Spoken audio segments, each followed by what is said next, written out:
La Copa del Mundo ya ha comenzado y toda la primera fecha ya ha sido jugada, dejándonos emociones, sucesos lógicos, sorpresas, decepciones y muchas cosas más. Para esta ocasión, resumiremos la primera jornada con sus momentos más importantes y con todas las grandes sensaciones que se dejaron en el campo. Antes de empezar, no olvides que me apoyas mucho dejando un like, suscribiéndote y comentando con respecto al tema. Ahora sí, sin más dilación, iniciemos con el video. La inauguración de la cita mundialista nos dejó la aparición de Morgan Freeman, un espectáculo que utilizó la nostalgia al mostrar mascotas de ediciones pasadas, y el partido de Qatar contra Ecuador. El anfitrión sabía que si quería tener alguna posibilidad mínima para pasar a la siguiente fase, debía de ganar a Ecuador a como dé lugar. Por el lado de la Tri, también sabían que tenían que salir airosos en este encuentro, ya que era el rival más accesible si lo comparamos con Senegal o Países Bajos. El partido se tornó para los de Alfaro. De inicio a fin, dominaron el balón, mantenían la posesión de la pelota y atacaban de forma efusiva a un Qatar que no mostró juego, colectividad, asociaciones y tuvo un nivel paupérrimo por parte de sus jugadores. En sí, no mostró nada. En el primer tiempo a Ecuador le anularon un gol que generó controversia y a primera instancia parecía que iban a empezar los escándalos del arbitraje, pero luego se verificó que el offside estuvo bien cobrado. El jugador del partido, sin duda alguna, fue el delantero ecuatoriano Ener Valencia. Fue el MVP porque marcó los 2 goles para sobreponerse en el marcador. Tuvo cabeza fría para patear el penal con calidad, mostraba poderío físico contra los defensores catarís y se consagró con un golazo de cabeza, demostrando que también tiene un gran juego aéreo. Con esto, los dirigidos por Alfaro suman sus primeros 3 puntos y esperarían el cotejo entre sus otros 2 rivales. Al día siguiente, Inglaterra se enfrentaría a Irán en un partido en el que los ingleses eran los claros favoritos, y así fue.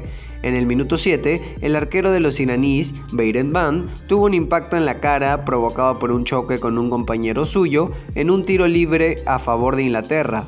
Esto último terminaría provocando que en el minuto 18, por más que el arquero intentara seguir, el dolor lo superaría y terminó siendo sustituido por Hosseini. En cuanto a lo futbolístico, los Three Lions tenían el control del balón, pero no profundizaban hasta que en el minuto 34, Jude Bellingham aparecería con un remate de cabeza. Esto causaría confianza e hizo que los dirigidos por Gareth Southgate golearan a Irán por 6-2. De los iraníes, rescato al delantero centro del Porto, Mehdi Taremi, quien fue el que consiguió descontar por la vía del penal y mandándola a guardar luego de una jugada en conjunto. Luego tuvimos el duelo entre Senegal y Países Bajos, enfrentamiento del que yo esperaba un gran show de goles, o por lo menos un partido de ida y vuelta para que uno de los dos obtenga los 3 puntos, pero fue todo lo contrario. Ambos fueron muy pasivos, estuvieron imprecisos e incluso sentí que se respetaron de más. A pesar de ello, Países Bajos apeló a sus individualidades de calidad y en el último tramo del cotejo, el extremo izquierdo, Cody Gakpo, conectaría el balón mediante el juego aéreo y aprovecharía la parsimonia en la salida de Edouard Mendy. El segundo tanto llegaría tras el remate tapado de Memphis Depay, en donde el mediocampista ofensivo Davy Klaassen aprovecharía el bote. El último partido fue protagonizado por Gales y Estados Unidos, un encuentro en el que ambos tuvieron un tiempo de poderío.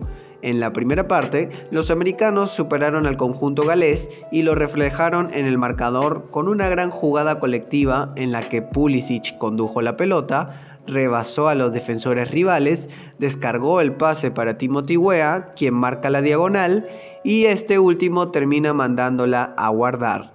En la parte complementaria, la defensa yankee comete una infracción en su área a Gareth Bale para que este mismo, con total frialdad, marque el 1-1 final. A la mañana siguiente empezaríamos con la primera sorpresa del campeonato. La escaloneta, que venía invicta en 36 partidos, perdió su racha con Arabia Saudita. En la primera parte, Argentina se encontró con un penal a favor de forma rápida, ya que le cometieron falta a Leandro Paredes, aunque para mí no es penal porque el mediocampista argento termina exagerando en demasía. Obviamente, Lionel Messi fue el encargado de ejecutarlo y concretó con toda la calma del mundo. A pesar de la ventaja, los albicelestes cada vez que atacaban caían en fuera de juego y eso fue un error recurrente que Scaloni debió de corregir al instante. Por el lado del conjunto árabe, ellos a pesar del gol seguían manteniendo el orden y mesura en cuanto a lo defensivo. En la segunda parte, no sé qué les pasó a los dirigidos por Scaloni, pero salieron con una displicencia, pasividad y un nivel muy por debajo de la media.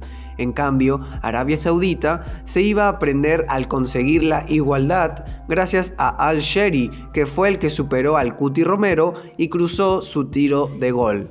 Unos minutos después, Al-Dosari se convertiría en el héroe para toda su nación. El saudí hace la jugada de su vida al regatear a Rodrigo de Paul y Leandro Paredes para continuamente sacar el derechazo.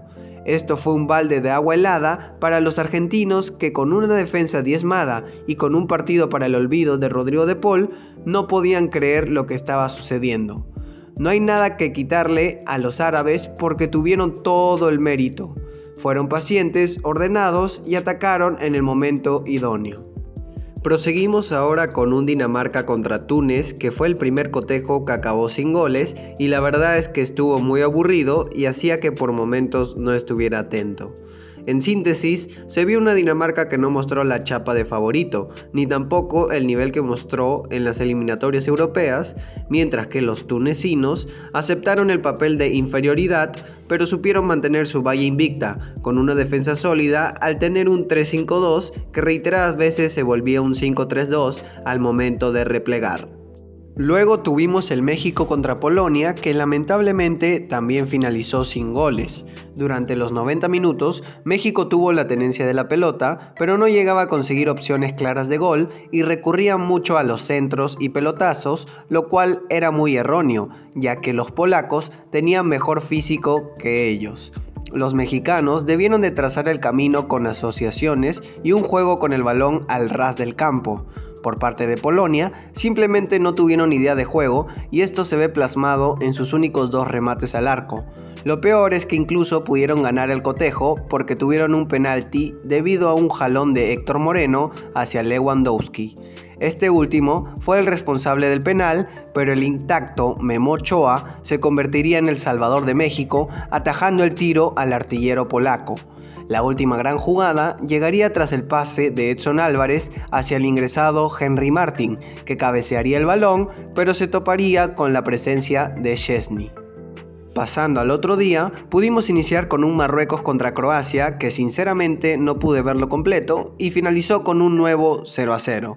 Por parte de los marroquíes, pude visualizar una excelente tapada de Bono en el final del primer tiempo y en la segunda parte lo más rescatable fue un tiro de larga distancia de Achraf Hakimi que fue atajado por Livakovic.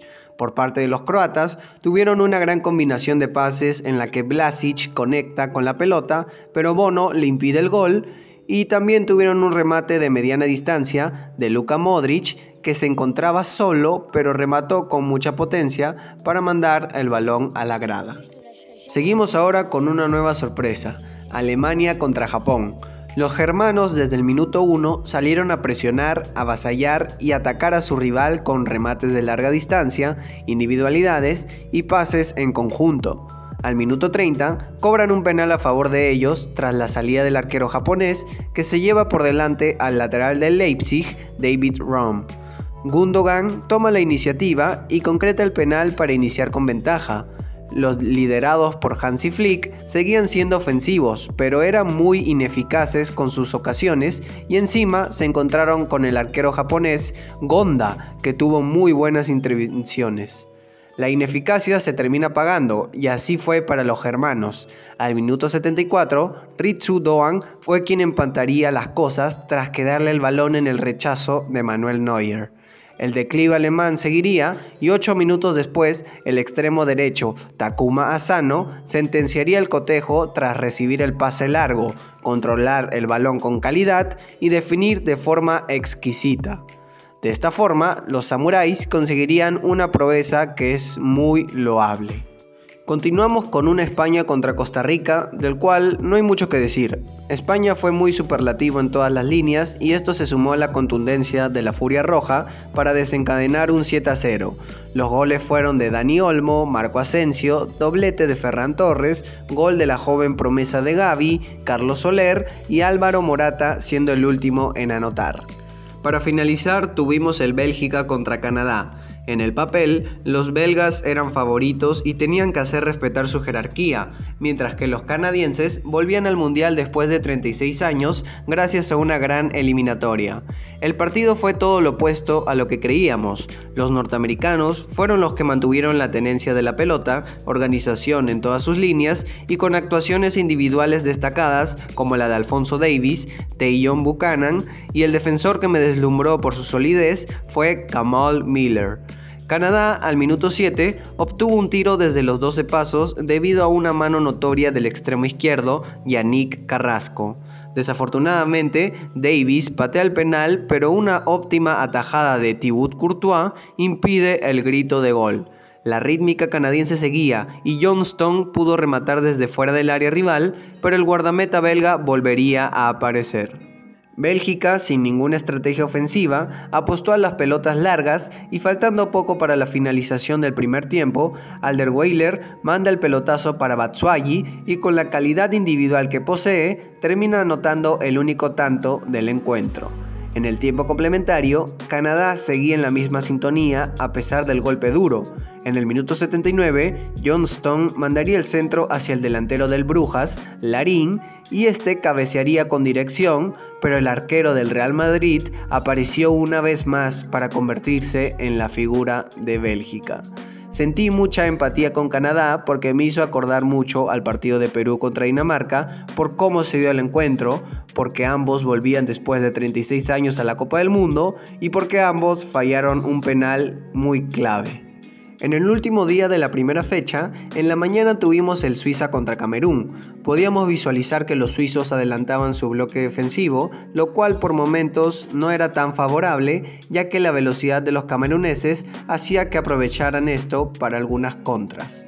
Los chocolateros compensaban esto con la buena técnica que manejaban sus jugadores y a pesar de no ser un partido tan vistoso, pudimos tener un buen gol mediante una gran jugada colectiva. Este llegaría en una jugada que Xhaka abre para Freuler para posteriormente pasársela a Shaqiri, que se encontraba por el extremo derecho, y finalmente este último mandaría el pase para Embolo, que se encontraba sin ninguna referencia, lo cual hizo que marcara el único tanto. Luego, Uruguay y Corea del Sur iban a luchar para quedarse con los 3 puntos. Los charrúas trataban de imponerse ante los asiáticos con su metodología ya conocida, es decir, mediante pases largos, juego aéreo y remates de larga distancia. El primer tiempo, los sudamericanos no tuvieron mucha producción ofensiva y el que trataba de generar más peligro era el halcón Federico Valverde. Por el lado de los Tigres de Asia, también tuvieron ocasiones de gol.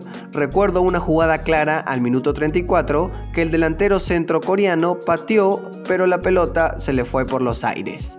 Como ya es costumbre, la celeste buscaría marcar el primer gol por arriba y en un córner Diego Godín cabecearía y le sacaría pintura al poste.